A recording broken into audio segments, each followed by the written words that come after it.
Hello, everybody. I hope everybody's doing okay. This is Katrina. You are on the Sow and Tare live chat, and we do this every Monday at 6 p.m. Pacific time. Welcome. Like always, we always encourage each other, and people have their side conversations in the comments, and lots of people have answers to questions. Either I have answers or other people have answers. So don't be shy. Put your questions in the comments. And we'll start off with a bunch of hellos and highs because people are here before me. And go ahead and let us know who you are and where you are from, what you're growing. All right, I'll scroll up. And I may be interrupted during this. And if I am, I apologize and we'll deal with it as it comes. All right. All right, Verna's here. Second like. Hey, Katrina, I am staying, not going to like and run. All right. I don't know what that's in reference to, but I hope you're doing well, Myrna. I know you have a whole bunch of things going on for your own self. And yeah, hope you're doing well. If you enjoy gardening and growing your own food, I mean, my channel does that, but Verna does it on a small scale. She does it out of her apartment. And so follow her channel if you are interested in that. Verna's a vase place with a blue little wrench. She's a moderator. Thank you. All right, Dawn's here until 9. All right. Good, good. Hope you're doing well. Oh, yes, you start the next round of exercises. Welcome, Dawn. I am so, it's so exciting what you're doing. It's so great. PJ's here. Good evening, my friends, she says. Good evening, PJ. I hope you're doing well.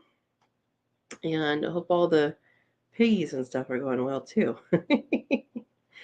Quail and tails. Hey, welcome. Welcome, welcome. What are you growing? I'm guessing quail. See what else you're growing.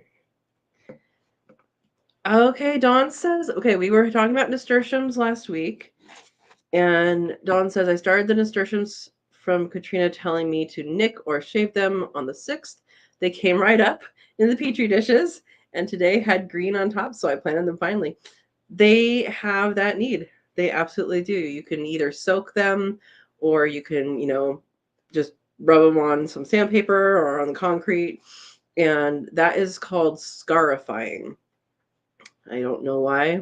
I mean, makes a scar maybe? I don't know. Some people pronounce it scarifying, that you scare them out of the seed coat. I don't think that's actually what it is, though. I think it's scarifying. Anyway, there you go. All right. Everybody's saying hi. Erica's here. Welcome, Erica. Hope you're doing well. Quill and Tails Megan. Hi, Megan. From Austin. All right. I thought I'd come hang out, Steve says. Hi, Steve. Well, I'm glad you chose to come hang out. And Ed's here early. Hi, Ed. Welcome, you guys. Uh-oh, 5 likes for watching. Well, we got, I don't know how many likes because I'm doing this on StreamYard, but there's 8 people now. So hopefully more people are coming on. All right. Oh, it wasn't starting when I started? Hopefully nobody else is having that issue, Verna. Yeah. Dawn says, it's getting nervous time. I see a surgeon Wednesday, 6 weeks with my fast. Yes, it did. It did go by very fast. Well, good luck. Good luck. And I hope the surgeon is positive and that all of your hard work, well, it already is paying off regardless, right? But hopefully it has a big payoff for you to be able to do that procedure you want to do. Oh, no, Ed. Ed says, I'm going to duck out as soon as my wife gets home. Her dad passed this morning. We're at a Karate Monday. Yeah. Ed, give Wendy a hug for me. Yeah, that sucks. I don't know if it was expected or not expected, but I'm sending good vibes her way and your way. Yeah. Wednesday the 10th. Today's the 10th. So in July? What, Dawn? Quail and Tail says, I was sick during planting season, but I'm going to try and plant stuff this weekend. We have really long growing season, pumpkins, tomatoes, cucumbers. Yeah, I think you'll be fine. Sometimes when that happens, like that happened to me this year. I wasn't sick, I was just busy. But that happened to me this year where I was just didn't, it wasn't going to happen. Little starting seeds, and I actually ended up buying plant starts, and that's going to be cheaper than getting good food from the store. So go for it, you know. PJ says, well, Ed, make sure she knows we love you guys. Absolutely. And Dawn says to Ed, I'm sorry to hear that. Prayers to your wife. And Steve says, condolences again, Ed. Yeah, absolutely, Ed. He says he will. Thanks, everyone. Yeah, absolutely, Ed. And Wendy she's such a fun person too. Ed and Wendy and I, Wendy's Ed's wife, Ed and Wendy and I hung out after QuailCon one night, and we were playing games and talking, and it was a lot of fun. So that was fun last year.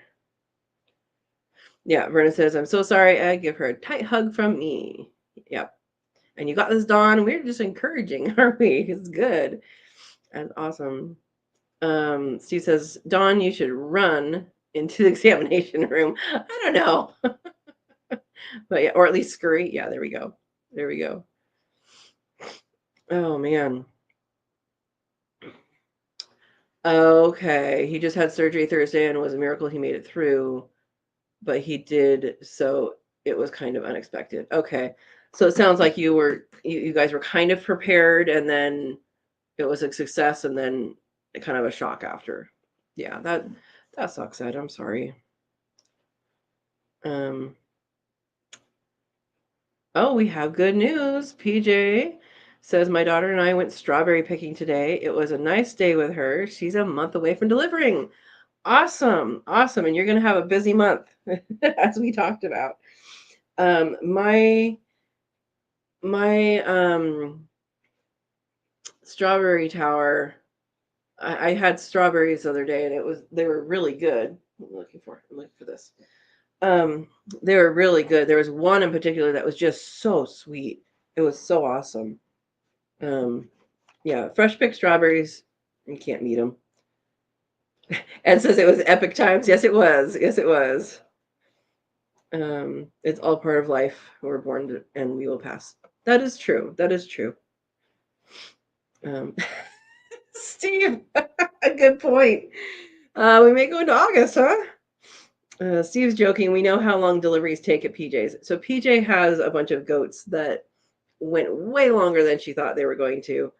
And who she's talking about now is actually a person.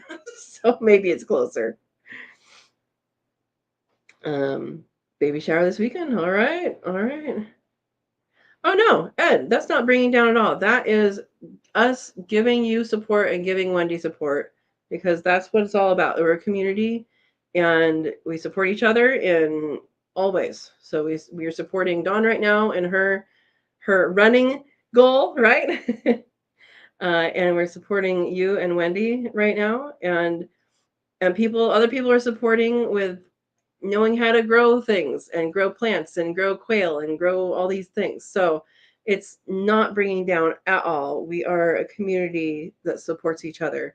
And while it is a homesteading themed channel, guess what happens on homesteads?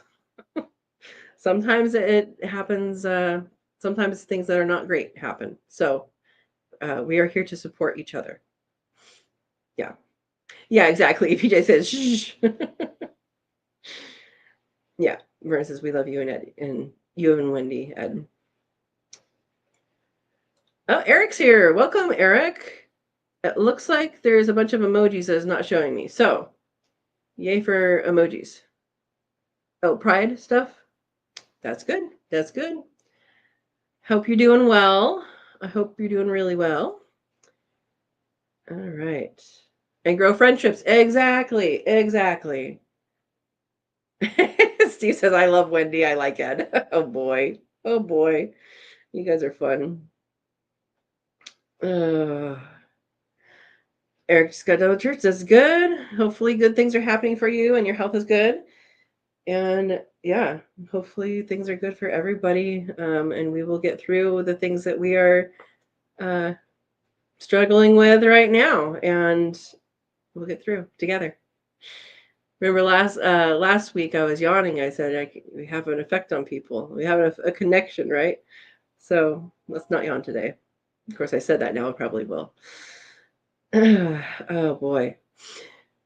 Well, I wanted to talk about. I'm going to bring up the topic of discussion early today because it doesn't look like we have um, a lot of questions yet. But I wanted to see what you guys want to know about urban homesteading on a small lot, because I think that's very specific. I think I have a very um, I think I've done well. There are ways that I would have done it better or different to make a better result. But wanted to see what questions you might bring up, what questions other people might have about urban homesteading on a small lot. So that is our topic of discussion today. We can answer whatever questions you guys come up with. All right, Quill and Tail says, can you start tomato seeds directly outside? Absolutely. Absolutely. They will start automatically by themselves, in fact, if they rot the year before. Now, since you're doing it now, if you're starting seeds now, how late does your season go? Because on the back of the seed packet, go ahead and see how many days it is to maturity and make sure that you're going to get that many days. Because otherwise, honestly, I would say, okay, I may not be growing the varieties I want to grow, but I'll get starts from the store at this point. It might be a more efficient use of your time. But yes, they will grow, and hopefully your growing season is long enough that you can actually harvest from them. So check that out before you plant them, because you don't just want to grow the plants, you want to grow the tomatoes too. Yeah. Oh, awesome, Eric. Eric's moving to a 3-bedroom apartment for almost rent free. That is awesome. Verna says, you said it, Katrina, and it made me do it. What did I make you do? Uh-oh. What did I say? I don't know what I said. But hopefully I made you do good things. All right. Silver Creek says, ahoy, hoy, and howdy yonder humans. Hi, Tommy. Hope you're doing well and the heat's treating you okay. I think you guys had a heat wave, right? He's in Texas. We have our heat wave tomorrow. We have a heat advisory for like 11 to 9 tomorrow. Just one day. Interesting. Like right now, it's 77 right now outside. Um, and so you know, it was fine today, but tomorrow's supposed to get hot just for one day, which is okay. I'd rather it be for one day than, forever. So, oh, Quill and Tail says, that is me, urban small lot. Awesome. Let me know your questions, and when we get a little further in, I'll tell you kind of how I started it out. Yeah. Everybody saying hi to Tommy. So Greek says, I'm stranded in 4 acres. Stranded? That's small enough. I grew up on almost 200 acres. So small to me. Tommy, I get it. I get it. I am currently on about 7,000 square feet with neighbors on either side of me and, alleyway in the back. And I grew up on 2.5 acres with BLM land behind me, with the lot next door empty most of my childhood, and no fences were allowed in the development, and everybody was on 2.5 acres.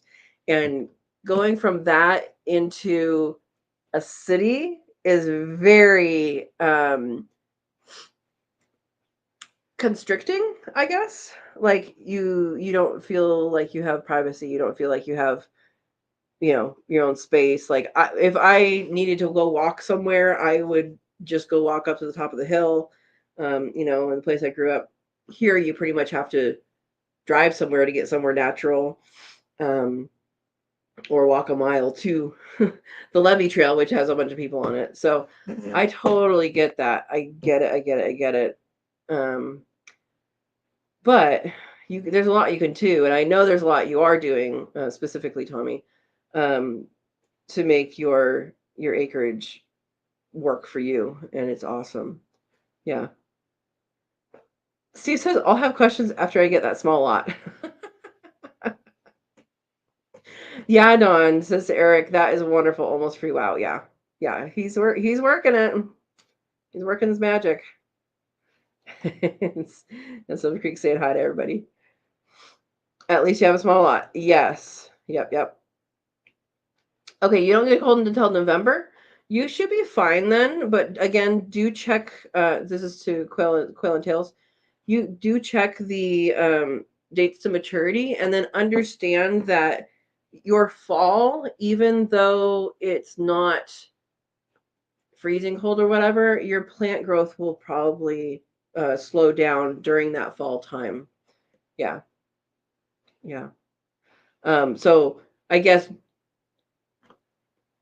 from now until harvest should not be from now until November. Give yourself a few weeks of time that it should be right by before that point, and then plan on that, because if you're planting in spring and in fall, some of those number of days to maturity can be lessened because it's cooler. Hopefully I said that in a way that makes sense. If I didn't, let me know. I'll try and clarify. Oh, PJ says, Steve, stop wasting time. Just get it. Yeah. Or get a big lot, but not the store. Rena says, if I find a small lot, it would be great. Absolutely. Oh, I gave you the thing on. Thanks, Verna. Throwing it back at me. 62 at Verna's. Low will be 47. Awesome. Better than what it has been, huh? Going to be mid-40s tonight for PJ. All right. Quail and Tail says it's not a heat wave. It's just this way and hotter until October. Okay.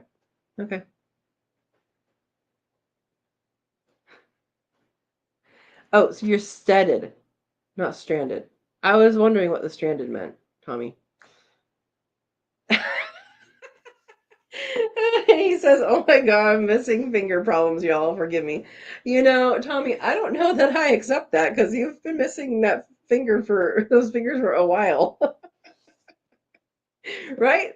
Right? You compensate with the other ones. Oh, homesteaded. Homesteaded. Got it. We got it. We know you're there. Yeah, and Tommy says, I'd love to be in the 40s here tonight. I jump in the pool. I miss my cold plunges. When I was in Girl Scouts, there's a summer camp up in Oregon. I grew up in Oregon, and there's a summer camp, and they had polar bear swimming, is what they call it, and that's every morning. We would go out really early, and Verna. And the air is colder than the water, even though water is pretty cold. And we would go swimming, but the water felt warmer because the air was cold. And I don't know that was a cold plunge, but it was still cold, and it always felt good. You put the water about 55 Fahrenheit, a bit warmer than I normally like, but still. Oh, smoking enough to force your smoking. It's smoking. Does that mean it's hot? It's warmer. Yeah. Verna says, next week we get a hot spell, 20 degrees above normal. Oh my gosh. Oh my goodness.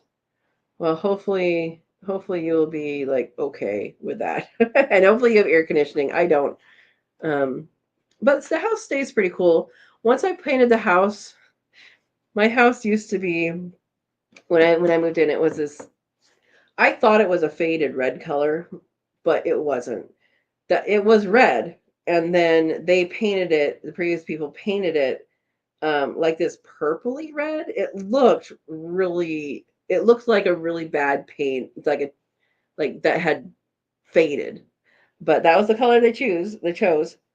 And then I painted it as a light blue. It's called Crisp Morning Air. And I did that in the summer, and boy, the next day it was so much cooler just because of the paint color. It was amazing. So there's a key if you're looking to cool off. Don't do things dark. I mean, when I did the new roof, um, I asked the guy, okay, well, whatever the lightest color is. He goes, oh, you don't care how it looks? I'm like, no, I don't care how it looks. Whatever the lightest color is, because that's going to bounce the most off. Yeah. Dawn says 49 here tonight, 76 tomorrow, and then here comes 90. I hate the way we jump from 70s to 90. Yeah, I think ours is just for one day. I need to check it real quick. And Silver Creek says still cold. What, smoking enough? That was Google, not me. Okay, I don't know what that was in reference to either. So if we both don't know, then that's okay. I was thinking maybe it was like foggy off of the water or something. Eric says, that moment when you realize that the next 5 months spell Jason. All right. All right. So the heat advisory here is tomorrow, 11 a.m. to 8 p.m. And it says it's going to reach the mid to upper 90s to near 100 degrees. And of course, this whole thing is for like the whole Bay Area and the hills near it. So we never know what we're going to get. When we have a heat advisory like that, and the projected the projected, like when you look on the daily thing, like it says 90 for tomorrow.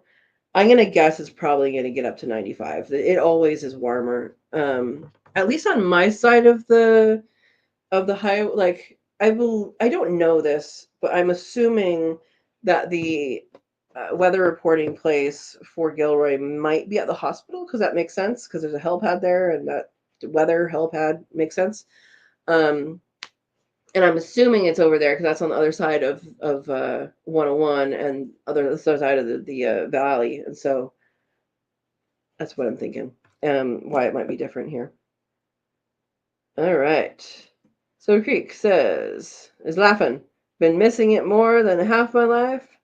No, you're right. It's time I grow up and stop making excuses. I thought so, Tommy.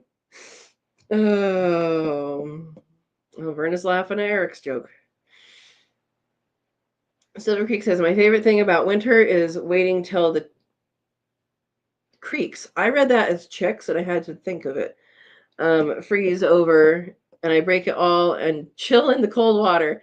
Absolutely love it, and no venomous snakes in the water as well. So that's A+. Yeah, or you could just live where there's no venomous snakes. Venomous snakes in water.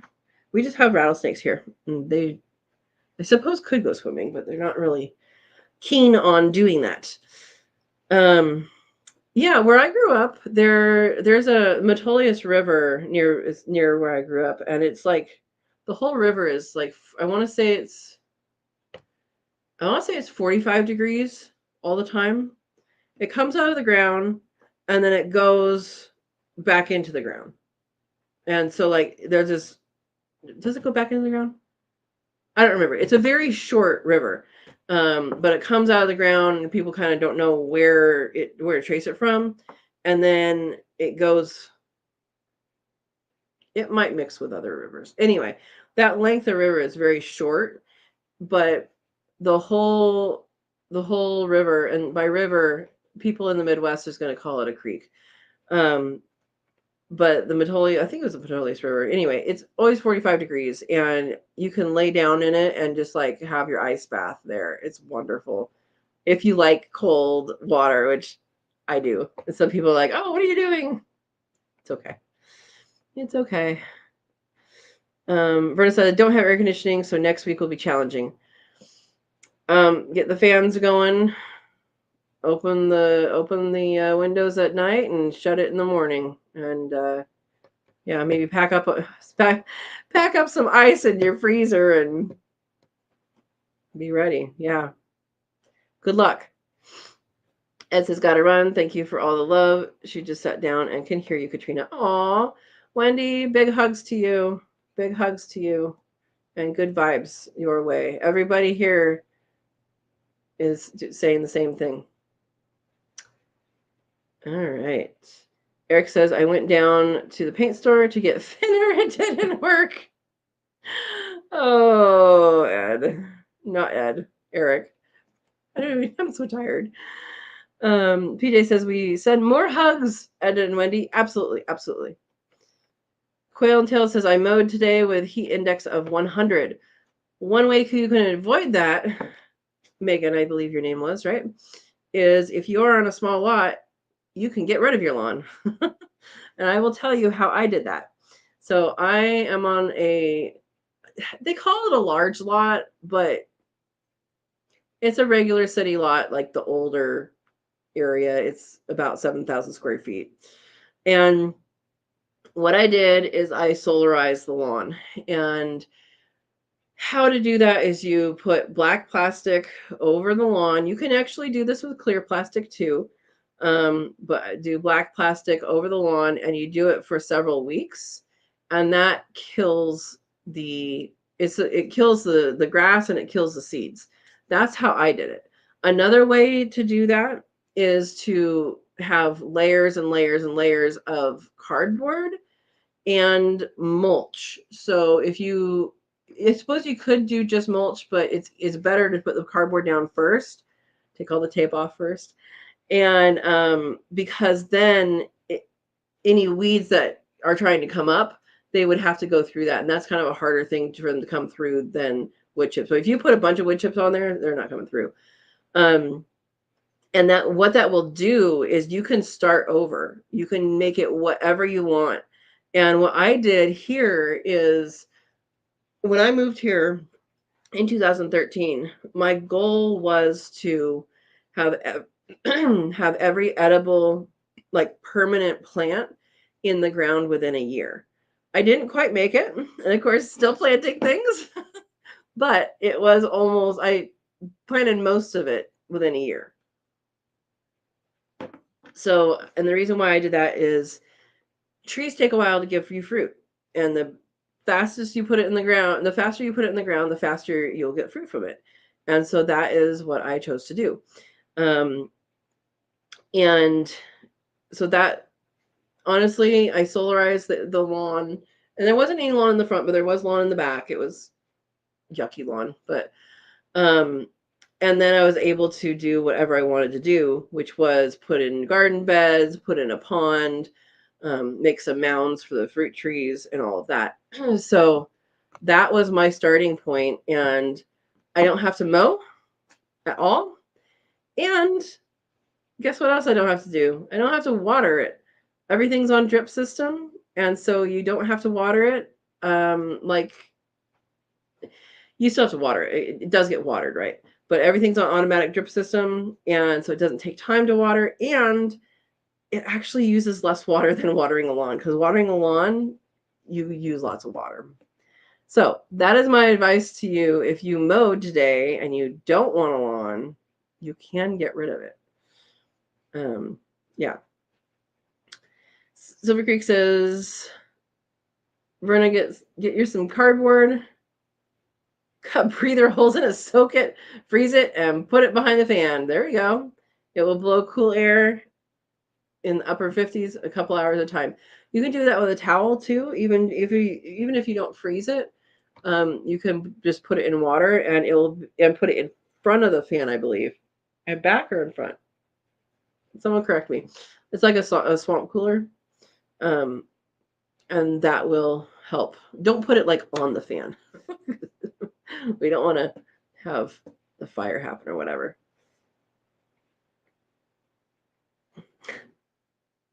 Steve's being funny. Don't punt it hard or kick the fan. Oh my gosh. Kicking fan is frowned upon. Absolutely, absolutely. Yeah, paint the letters back on Tommy's keyboard. That might be a project for tomorrow, Tommy.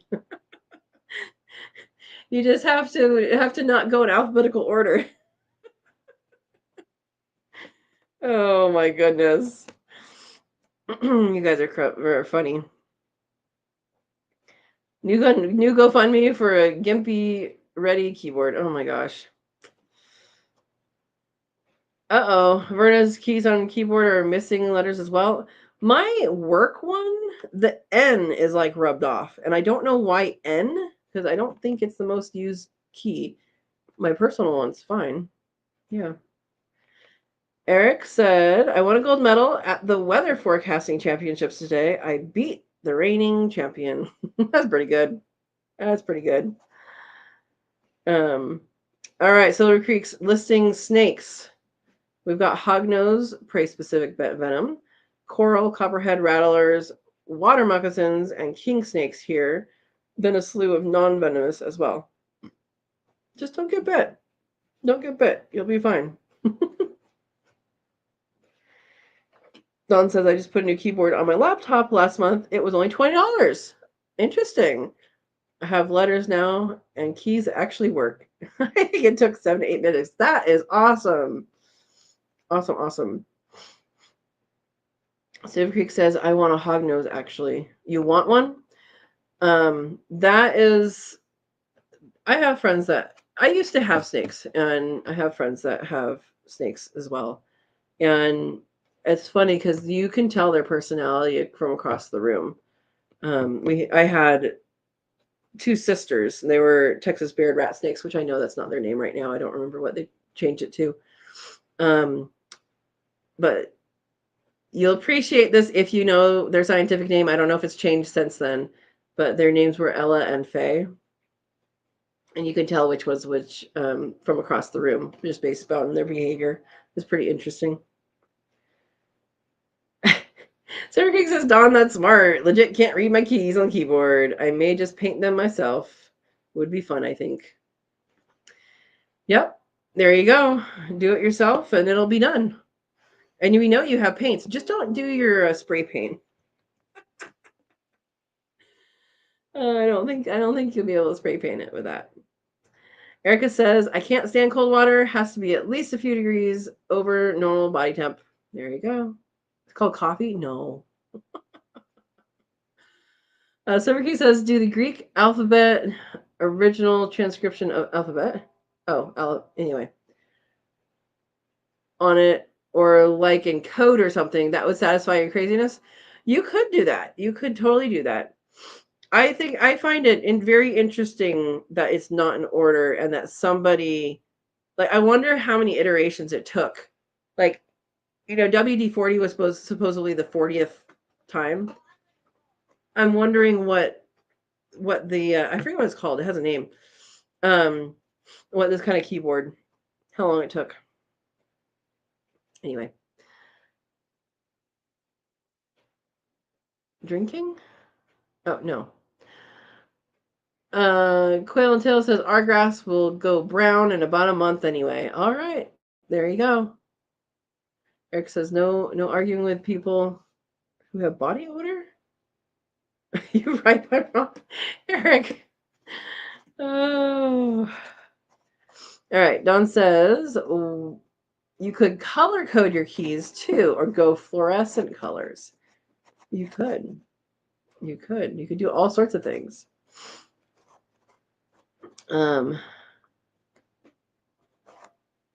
Silver Creek says, can't stand the cold because I have limited blood supply of the left hand. I lose that, I lose the hand. Well, that's true. But 20 minutes in an ice bath is an adrenaline rush.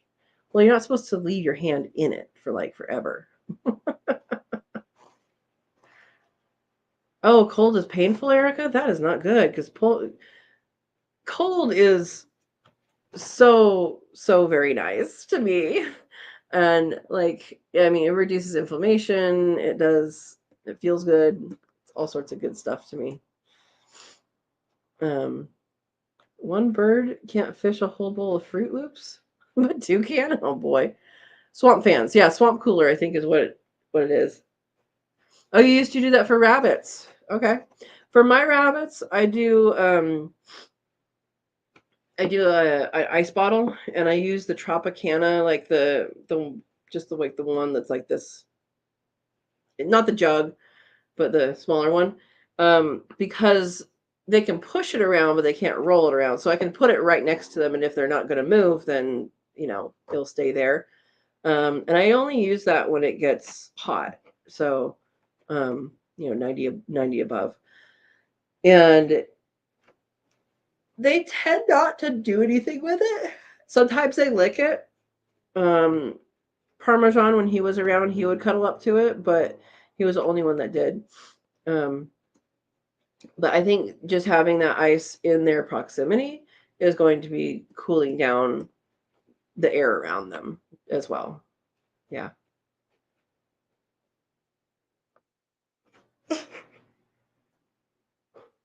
Eric says, I had to fire a kid that was mowing my lawn. He just wasn't cutting it. Oh, Verna, if the humidity is as high as it usually gets when it's hot, that would not work. True. I forgot about that. Yeah, I lived in Iowa when I went to do my undergrad, and the dorms didn't have air conditioning. Why? Why would you not have air conditioning in Iowa in the dorms? And I remember just like everything was wet. It was really gross. Silver Creek says it will help humidity. We use that in the South in shops quite often. In Aussie, on Auntie, you're talking about Verna. Okay, got it.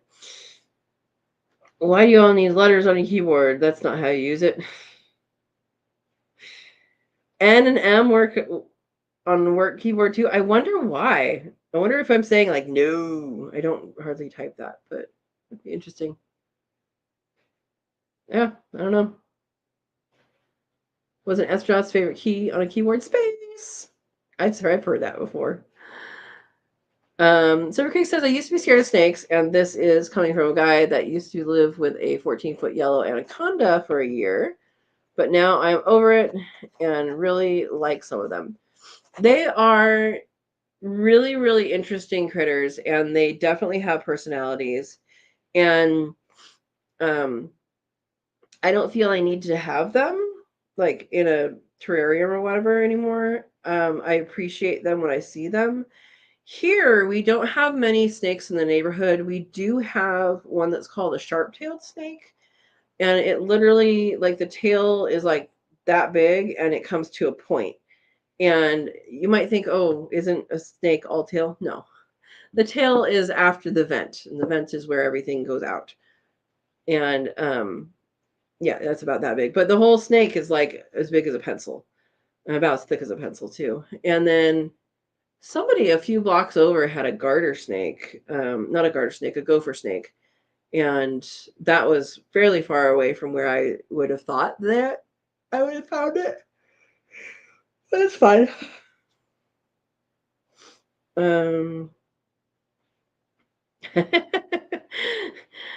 I love that Verna's typing the ones that don't have writing. Maybe like, oh, that's that, because I know it, because that's what it types when I do it.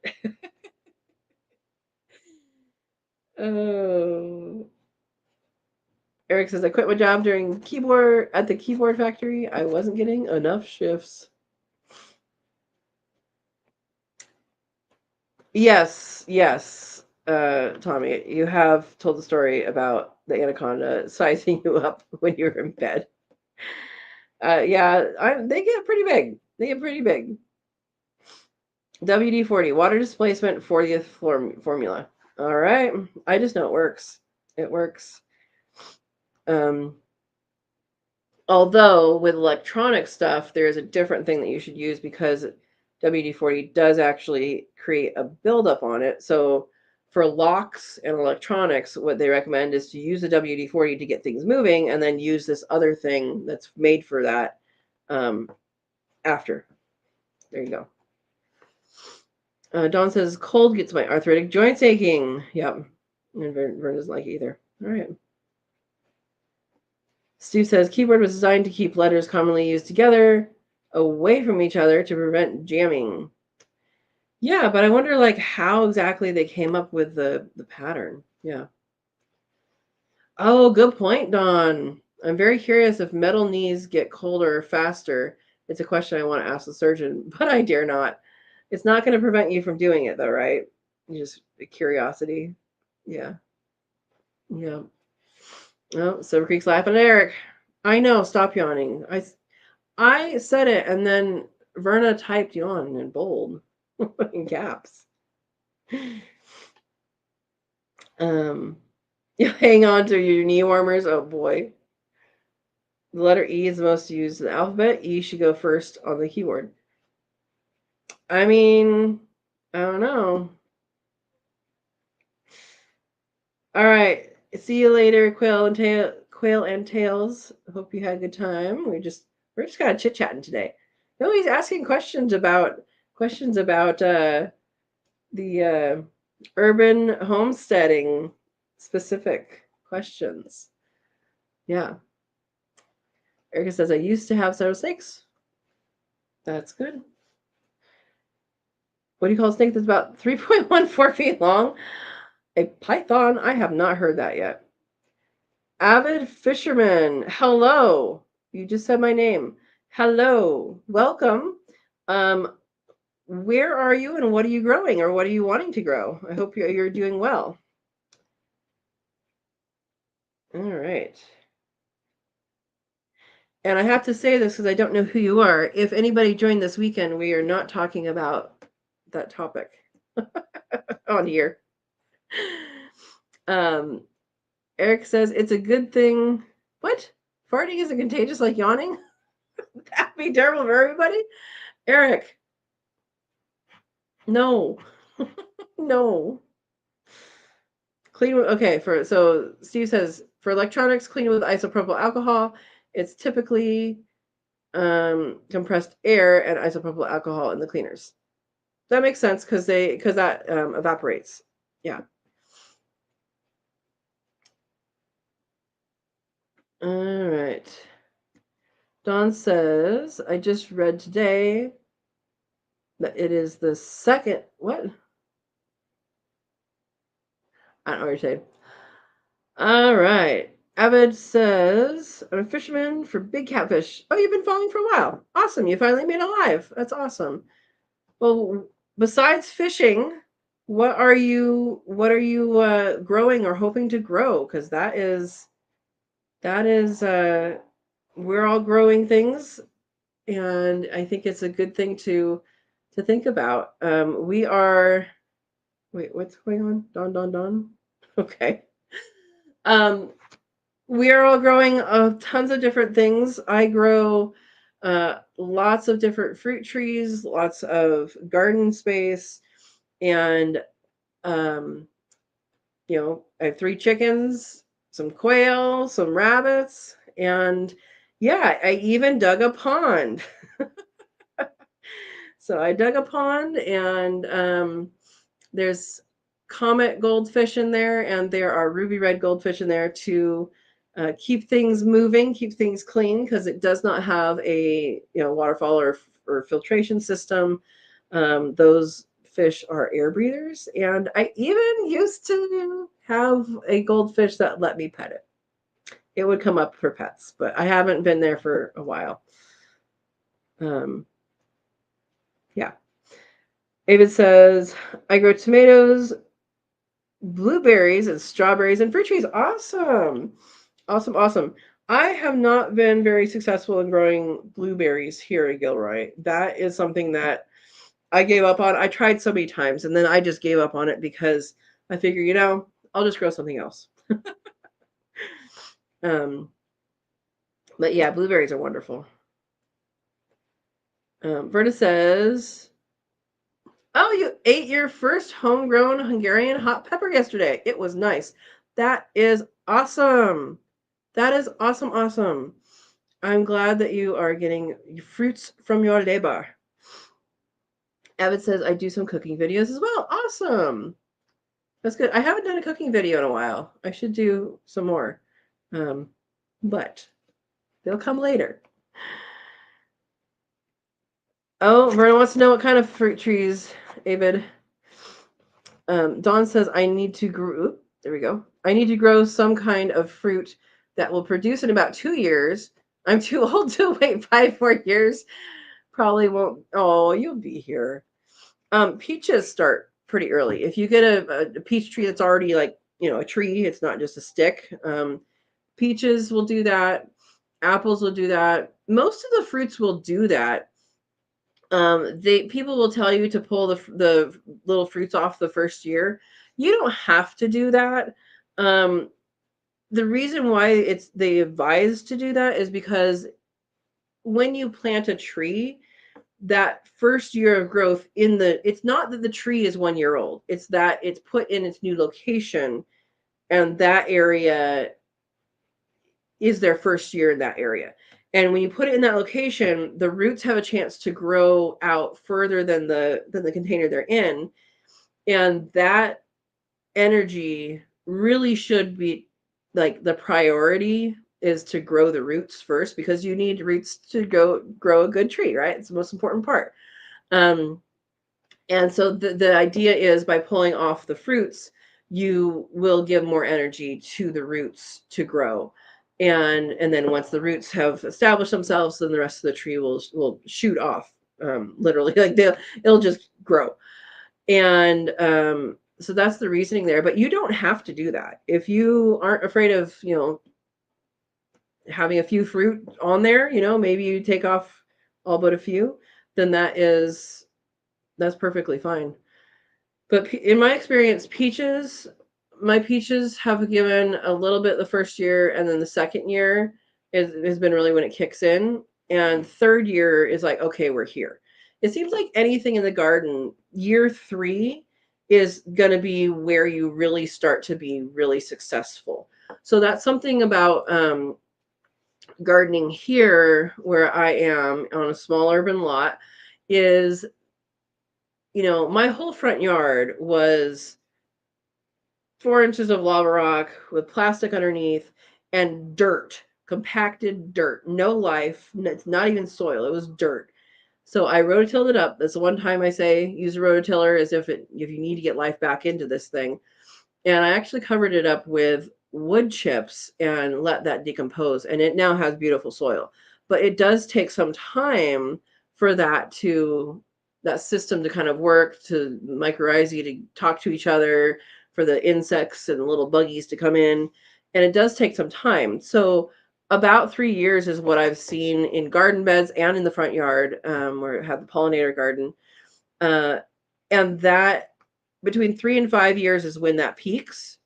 But 3 years is really when it's like you start to see that difference. So, yeah, fig trees don't necessarily start fruiting right away, in my experience, Stephen. It could vary from place to place, and it probably also depends on how old your fig is when you get it. All right, scrolling up. Apples, peach, and pears. That's good. Good. Steve says, my fruit trees are picked for me by Kroger's. Steve, oh, if you have never had fresh fruit off of a tree, it's so much better. When I lived in Iowa, I went through a nutrient deficiency. It's not like anything that's documented or anything like that. I just know I wasn't getting the nutrients that I needed because I was craving fruit over and over again, even after I had a bunch of fruit.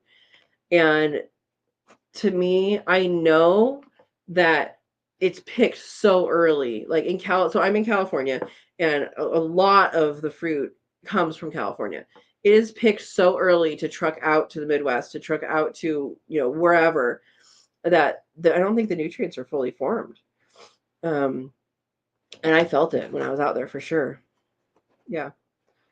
Oh, tart cherry tree. Awesome. What kind of tart cherry tree? Queen Anne, I think, or Royal Anne. It might be Royal Anne. One of those I planted and it actually didn't make it. And whichever one that is that they planted is the one for maraschino cherries, that's used for that. And you can look that up on the FDA website, if you're curious which one it was. It was either Queen Anne or Royal Anne, something Anne.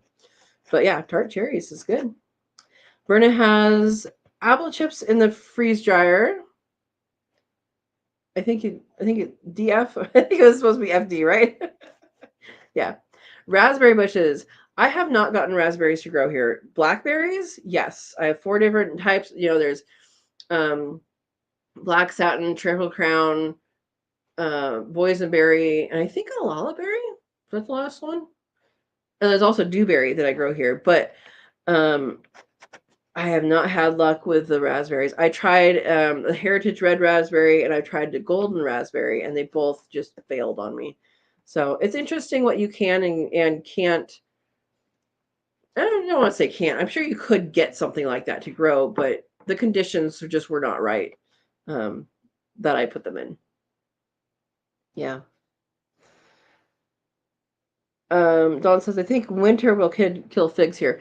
There's some hardy figs. There's like a Chicago hardy, and that's exactly what I knew Verna was going to say. As I scroll down, Chicago hardy figs. There are other hardy figs. There are tons of varieties for sure. Yeah. David says figs trees don't handle cold weather very well. Some of them don't, and some of them there are some hardy ones. There's not going to be as many of them, but there are some. What planting zone are you in, David? Um, it's 9B here, a USDA 9B. Yeah, and Steve says they have winter hardy varieties, and I mean there's winter hardy varieties of many things. It just depends on how hard your winter is. So like um cherries and apples and stuff like that, those are built for colder places. um but things like a mango, well, you're not going to have that in the colder places, so you have to just kind of know which ones those are and which ones they aren't. But there are different varieties of things that can handle different things, and I think fig is one of them where you'll see it in places that you don't really expect. And I mean, like macadamia nut, I know of people growing it in the Bay Area here and growing it successfully. Um, yeah. David says, I have to fight the deer over my fruit trees. Trying to find a few mustard seeds. Mustard. Mustard was a weed where I was growing up. I mean, there's tons of different kinds. It's a weed here. I mean, not in my yard, but in the area. But I'm a wildlife biologist, and when I would go out with people in the mustard, we have black mustard is a really spicy one, and you can eat the pods. So I would always pick the pods and hand them to people, and they would eat them. Pretty funny. All right, Don says, I used to have peach, apple, and 2 almond trees years ago. Well, those will work then. Now nothing? Oh. Is Queen Anne? Ooh, make maraschino cherries. That's what I got mine for, and then it just didn't live for some reason. The other 4 cherries that are out there did completely fine, but Queen Anne just shriveled up. Don't know why. Yeah. John says I never got raspberries or blackberries to grow. Yeah, it's an interesting one. Um, Steve says maraschino is typically Royal Anne or Rainier. It's not Rainier. I know that. It's a sour cherry, which I think Royal Anne is it. It's on the FDA website. Oh, Mid-Southern Illinois. Okay. Um, I spent time in Steve's hometown, Macomb, and spent some time there. Worked in Havana, not Cuba, Havana, Illinois. So I'm familiar with Illinois, and I went to school in Iowa, so I know that area fairly well. Dawn says we got grapes going, but the birds built nests in them, so we cut them down, and they kept coming back for 1 year. We moved them every time we cut grass. Oh, mm. Yeah, yeah. Um. Oh, you guys are talking where you're from. Okay, David and Dawn are close. That's good. Oh no! Don says I could pick wild raspberries from a farmer for years, but he cut the hedge down. Oh. Yeah, one key thing for where I am, one key thing is that um one, look around what the neighbors have and say, okay, well, I can grow that. Um, Part of that is not true where I am because there are a lot of avocado trees around, and there are only some varieties that you could actually grow because it does get cold enough here in their infancy. You have to think about trees as infants sometimes. Um, that the cold will just knock them out. And I had that happen 3 times before I finally was like, fine, I'll grow a Mexicana avocado. I think that's what it is. Um, anyway, it's a different variety, and but it happened 3 times. I lost 3 of them, and it was like, okay, what variety is a good variety? And there's a small. It's not small.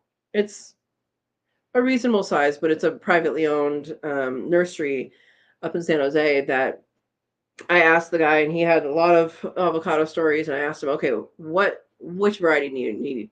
Mexicola, that's what it is. And he said, you need Mexicola. I said, okay, I'll get that. But it flowers. I haven't had fruit, yo. And I used to have another one, but yeah. All right. So that's part of it, is looking to see what people have, and then like in your area, you can even look at varieties in your area, and then always be aware of your chill hours. And Don, where you are, I don't think you have to worry about chill hours, but for people in warmer climates, you know what your chill hours are, and that's number of hours below 40 degrees or 45. I think it's 40 degrees. It could be 45 degrees. Anyway, you can type that in the computer and it'll give you an answer. But that's definitely key. But then also just grow what you like to eat and grow things that you want to experiment with. I mean, it's all good. Eric says, I'll have the sloppy Joe. Joe's wife. What? Oh my gosh. Eric, family friendly. Oh. So, I wanted to talk about what else you guys want to know about urban homesteading, small lot homesteading, and I think part of that is knowing, one, what you want to grow. So do you want to go grow plants? Do you want to grow animals? Do you want to grow trees? Do you want to grow corn? Know what if you have a primary interest, or if you know you can have room for different interests. And then another part of that is stacking. And so for me, stacking in your garden comes in a couple different ways. So it comes in a couple of different ways because, number one, my pathways are dual purpose. My pathways are pathways, well, tri-purpose. They're pathways that you walk on. They avoid mud in rainy season, and they are where compost happens. So if you are saving space by not having a big compost pile somewhere, then that saves you space and it opens up that space for somewhere else. So that's one way.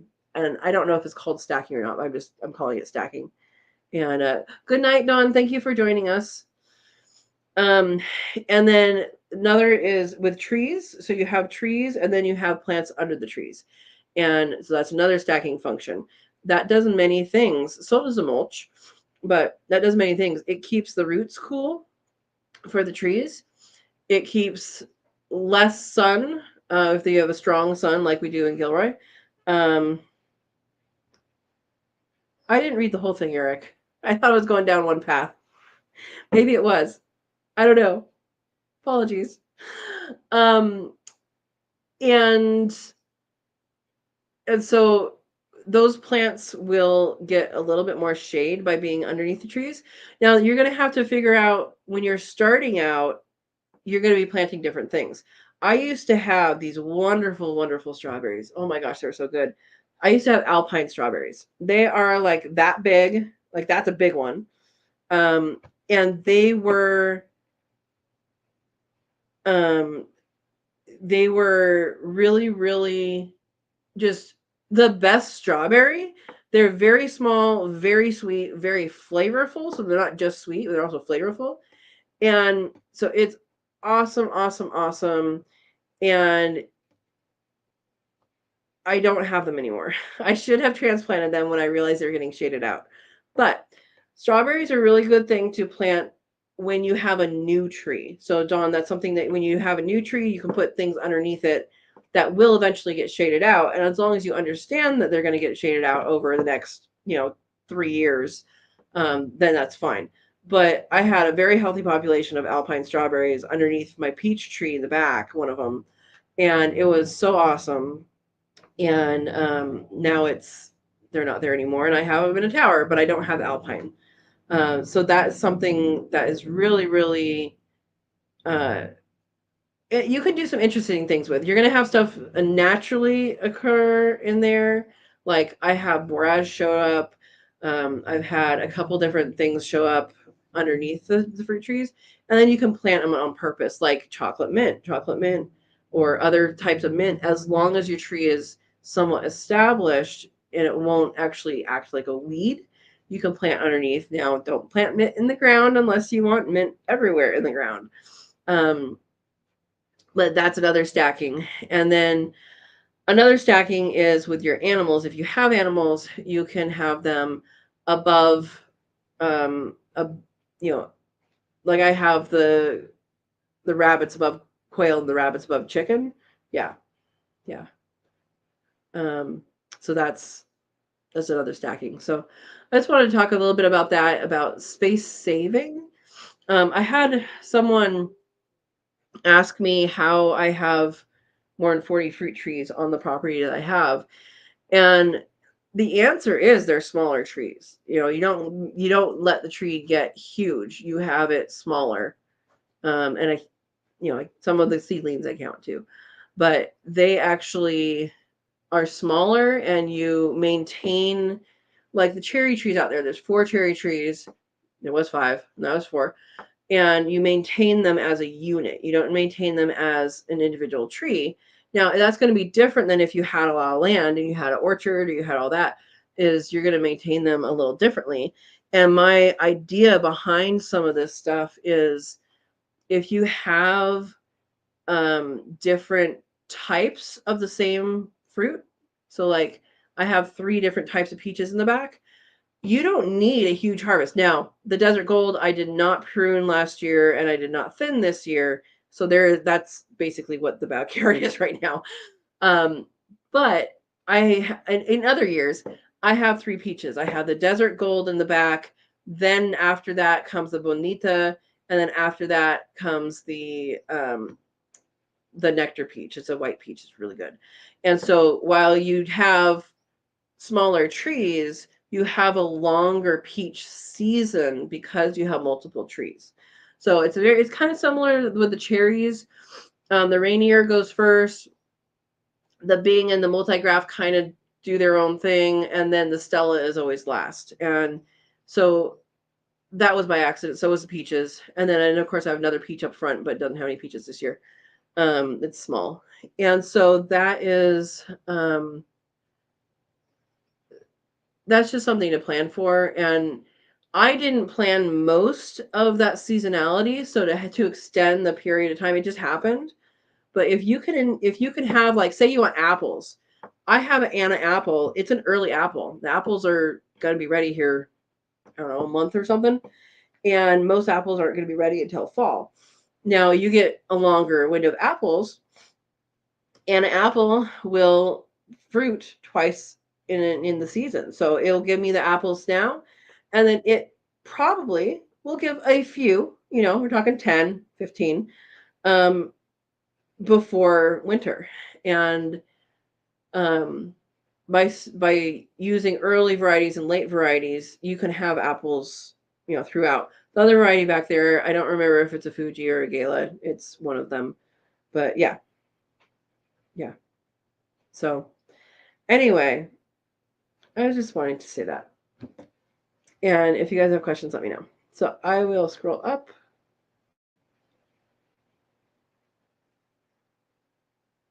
Yes, Dawn left. She has her PT. Verna says grow mint, not grass. You can. You can. I know someone that bought a house and he moved in and he went to mow the grass and he came back crying because it wasn't grass. It was chives. There was a whole lawn of chives. Yeah, that's a different story, isn't it? Um, yeah, maybe don't replace the grass with mint. Um, yeah, Eric, she has a physical therapy appointment.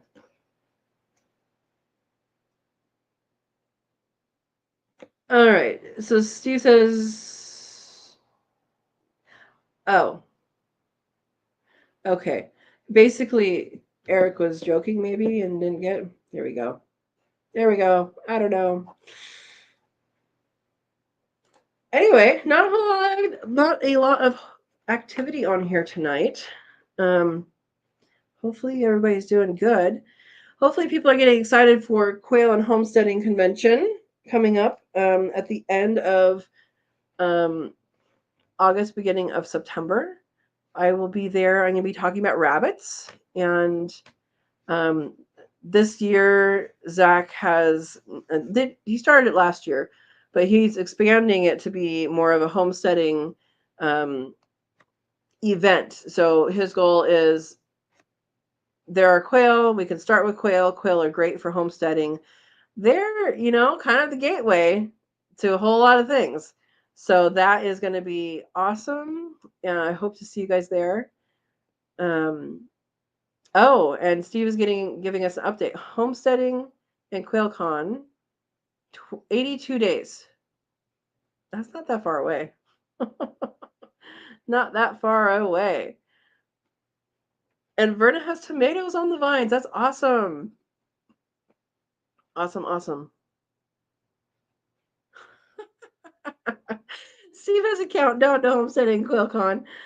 Days 82 months, 2 weeks. No, months, 2 weeks, 11 hours, 1,968. Oh, you're gonna have to update that if you do it every hour, though, and that's gonna be a lot of work. Thank you, Verna, for putting the link. So people watching now and people watching later can reference that link and join us because it's going to be a whole lot of fun. I mean, Zach has the barn tour, and Papa the Builder is Zach's father-in-law. He is going to be giving tours of his inventions, and if you haven't seen that before, he's a very, very intelligent person that just invents everything. And he'll also be giving garden tours there. And then there's all these talks. There's a whole bunch of talks, and it's gonna be busy. It's gonna be really busy, which is good. Eric says, "Does every sentence need to include a vegetable? Not necessarily." Guys, I don't know if my celery reseeded. I have had volunteer celery for many years now, and I know of one that's in the yard, and I don't know if it actually reseeded this last year, or if it's going to. I actually haven't checked on it in a little bit, but yeah, poor celery. It might be its last year volunteering. The beets are huge, though. The beets are in a flower, and if people didn't know the beets flower, they do. They're little teeny tiny, very nondescript flowers. Yeah. But they're taller than I can reach, and so I like that they reseed every year, and they are just amazing. They are absolutely amazing, and I eat the greens. So yeah, eat your greens. You're gonna get more out of beet greens than you are out of the root. Although I do like a pickled beetroot. Yeah. Yeah.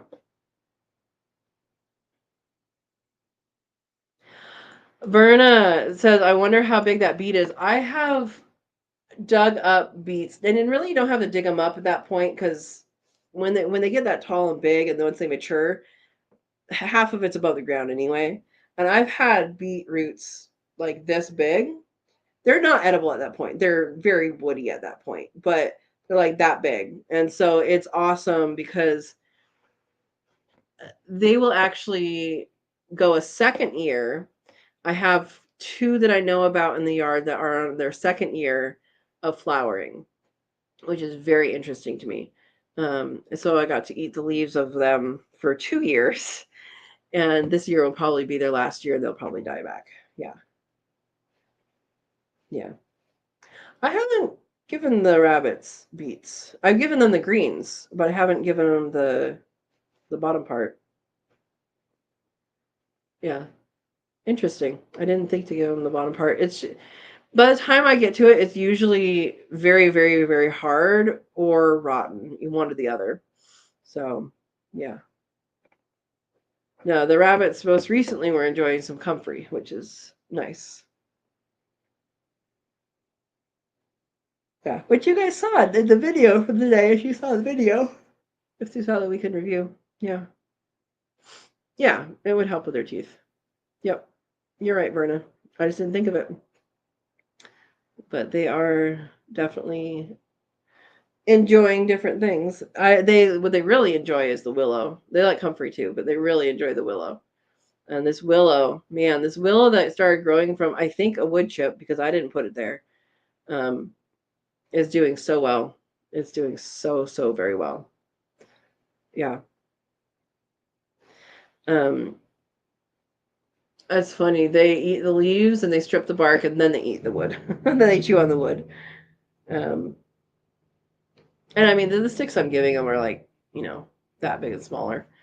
But I'm really surprised at how fast it grows. It really, really grows very fast.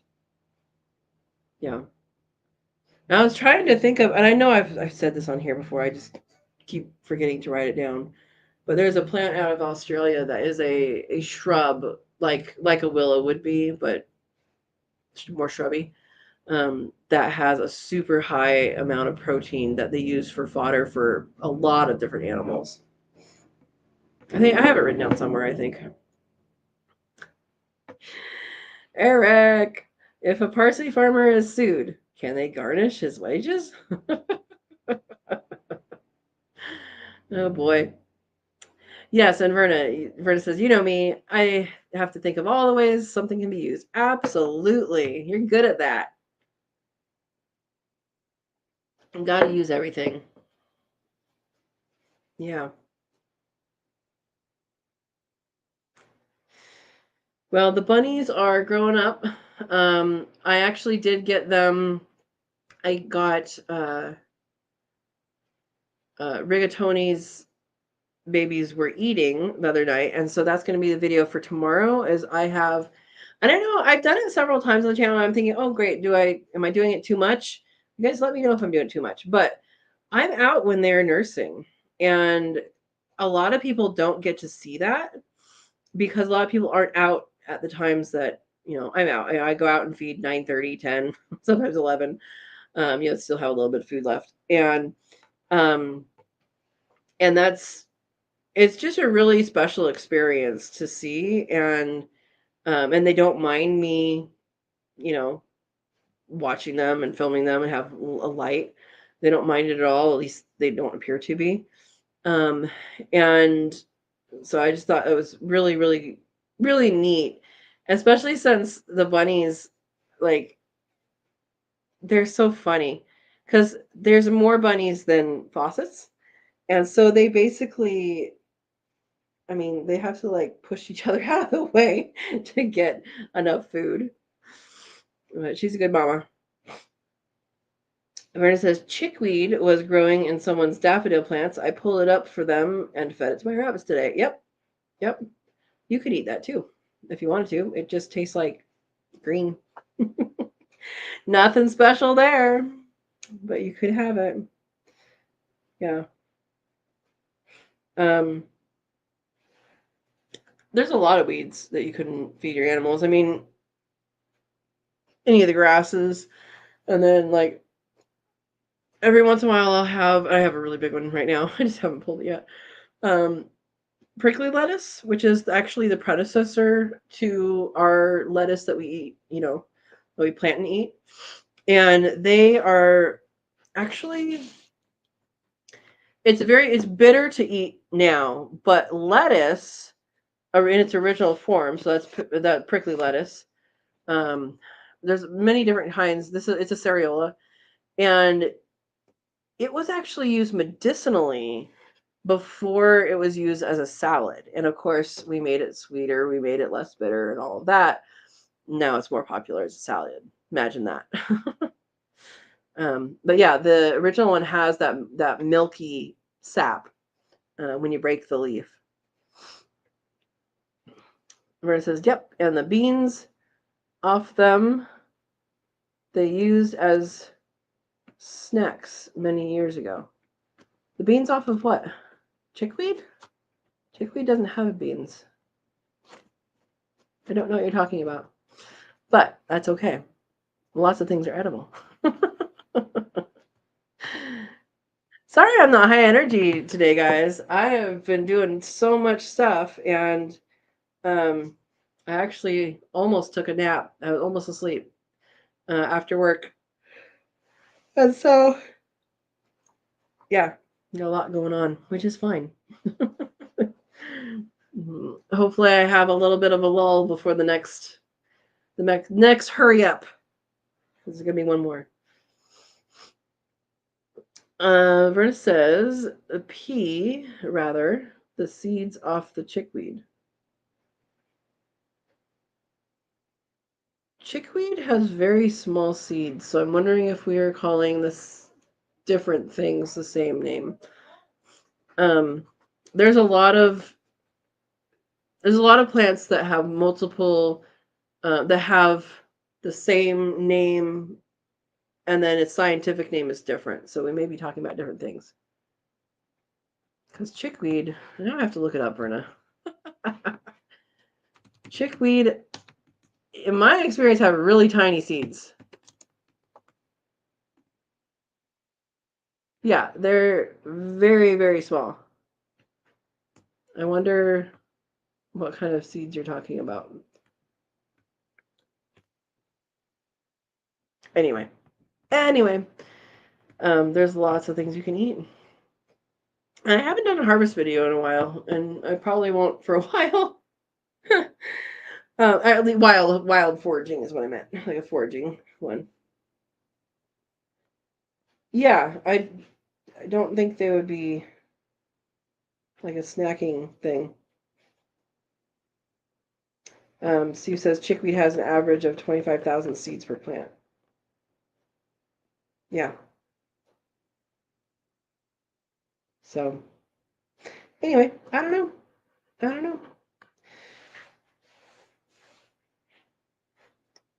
Well, what else have you guys got going on in your gardens and stuff and your animals? Um, my broody quail that was broody is no longer broody. That doesn't surprise me. She kind of gets broody and then stops getting broody and all of that. Steve says that would be like eating chia seeds, except for chia seeds are actually larger than chickweed seeds. I mean, chickweed seeds are pretty small, but people eat chia seeds, and if you throw them out, they will germinate with the rain. But then if you get any indication of frost, they will go away very quickly. So if you're in an area that you can do that without with rain and without um, cold, throw them out. See what you get. They're little tiny trapezoidal looking leaves when they come up. It's pretty interesting looking. Yeah, I tried that a couple times and they always got a little frosted. But I bet you could do that in like a like a cold frame. I bet you could do that in a cold frame. Yeah. You guys aren't very talkative. Can't answer questions if you're not talkative. Hmm. Hmm.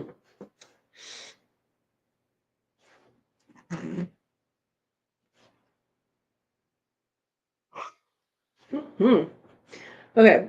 Um, so chia seeds I've thrown out. The other thing I've thrown out in the front yard is flax, and there's a few flax plants out there right now. Most of them have kind of gone away, but flax, you can also do the same thing. You just throw it out, and it rains, they grow. And flax, there is a native flax that is in multiple different types of habitat, actually, all the way from high desert into more riparian type situations, more wetter situations. And flax is actually used for linen. So linen, like linen tablecloths and stuff like that. That is the stem of the flax flower. And I actually had collected a bunch of it. I don't know if I'm actually going to get to it. It's been several years now, many years. um, but that's how you make linen is with flax, which is pretty cool. Yeah. Eric says, so I asked my cleaning agent the other day if they could plant me some seeds in my yard for this weekend. Not sure if they will do a good job, but let's hope so. Let's hope so. Got it. Eric, you're stretching my brain tonight. Steve says, I have all the parts to build me a hoop greenhouse. Is that what you're saying? Um, as soon as I get my lot. Are you going to get your lot? Or are you going to do this over at your daughter's? Maybe put it at your daughter's for now. And then get your lot and then take it back. Steve says, so are you saying I can cut down stuff and put it on my end table and call it a linen tablecloth? No. No, there's a whole process. You have to ret it, RHETT, which basically is setting it in water for 2 weeks and letting it rot. So you let the outer part rot, and then I believe it is dried again. And then, so it's dried. So it's dried, then retted, RHETT. And then you put it, you dry it again. And then you go through a process of basically whacking it at a thing, a bunch of nails, and pulling it through. And what that does is it gets all the chafe out of the way, so the long fibers are what's left. And there's many iterations of that people do. Basically a board with a bunch of nails all the way through, and then you go to smaller and smaller iterations of that, like start with big nails and then you go to smaller nails. And what that does is it separates the fibers, and eventually you have something you can turn into thread and make linen. So I don't know how many acres it takes to make a t-shirt, but it's gotta be a bit.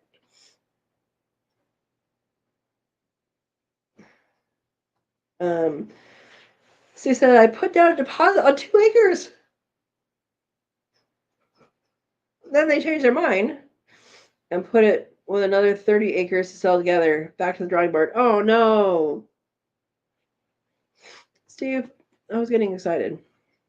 I'm sorry. Hopefully you find a good place.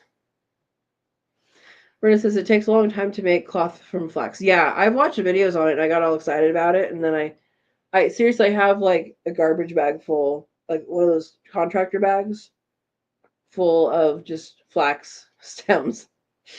And I didn't have time. Eric says, what has 4 letters, sometimes 9, and never 5? I have heard this. I don't remember what the answer is. Oh, what? You're saying the word what? I've heard that, and I don't. Yeah, my brain isn't working. And Steve says you are correct. Oh, that's right. What has 4? Sometimes has 9. Never has 5. That's what it is. I figured it out, but I've heard it before, so it helped. Eric, I'm tired. You're doing brain teasers. Oh boy. All right. Well, what else do you guys want to talk about? Little Miss Overraptor, chicken lady. She is still broody. The ladies stopped laying during the heat that we had last week, and so the ladies, as in the chickens, not the quail. And so she was basically broody on nothing. And so I've been getting her out a couple times a day. She goes and eats and get drinks and then hops right back in. I have not put forth the effort I have in previous times to make her unbroody. I'm hoping that she kicks it soon because it's a lot. It's a lot. And she's so warm. She's so warm. And I mean, every time she goes broody, she loses weight because she's not eating as much. That's why I always kind of kick her out and make her eat. And I always give her, that's when you can feed back eggs. And, if there's some cooked rabbit or something, I can give that to them. But try and give her a little extra stuff so that she doesn't waste away. Um, but her tummy gets so warm, and she just needs chicks. She has no boyfriend though, so she's not gonna have chicks. I keep telling her this, and she keeps going in there. I don't think she understands.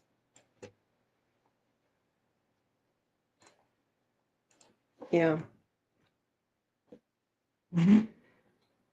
Well, guys, should we call it a night?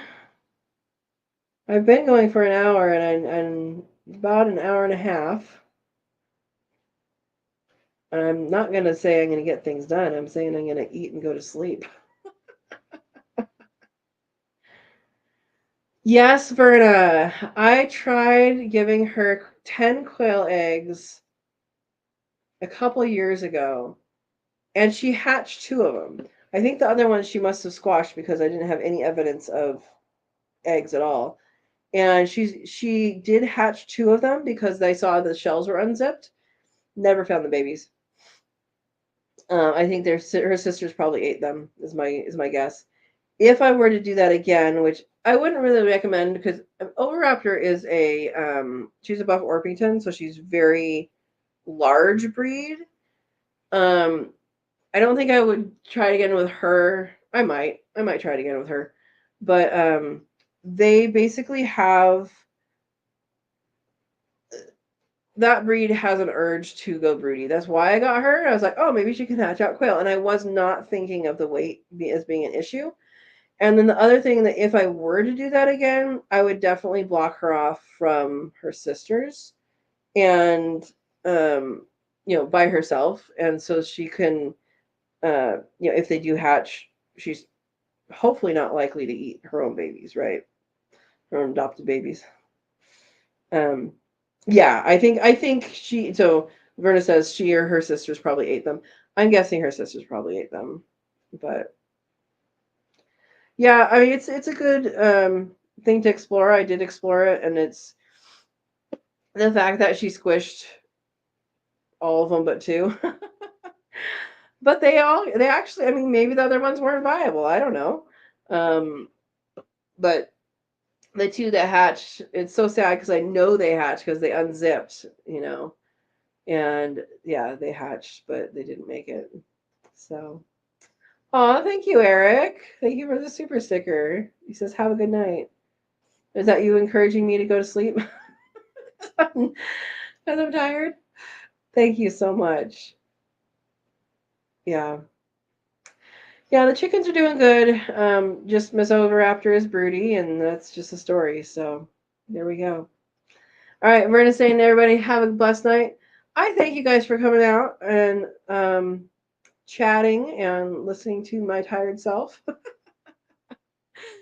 And hopefully you enjoyed what we talked about. And if you come up with kind of small lot urban homesteading topics you guys want to hear about, or maybe you know other people haven't done yet, let me know, because I kind of want to focus on that a little bit over the next few videos, I'm thinking. So anyway, let me know, and yeah, have a great night. Thank you guys for coming out, and we'll see you next week, same time, same channel. And we will see you. Have a wonderful week, guys.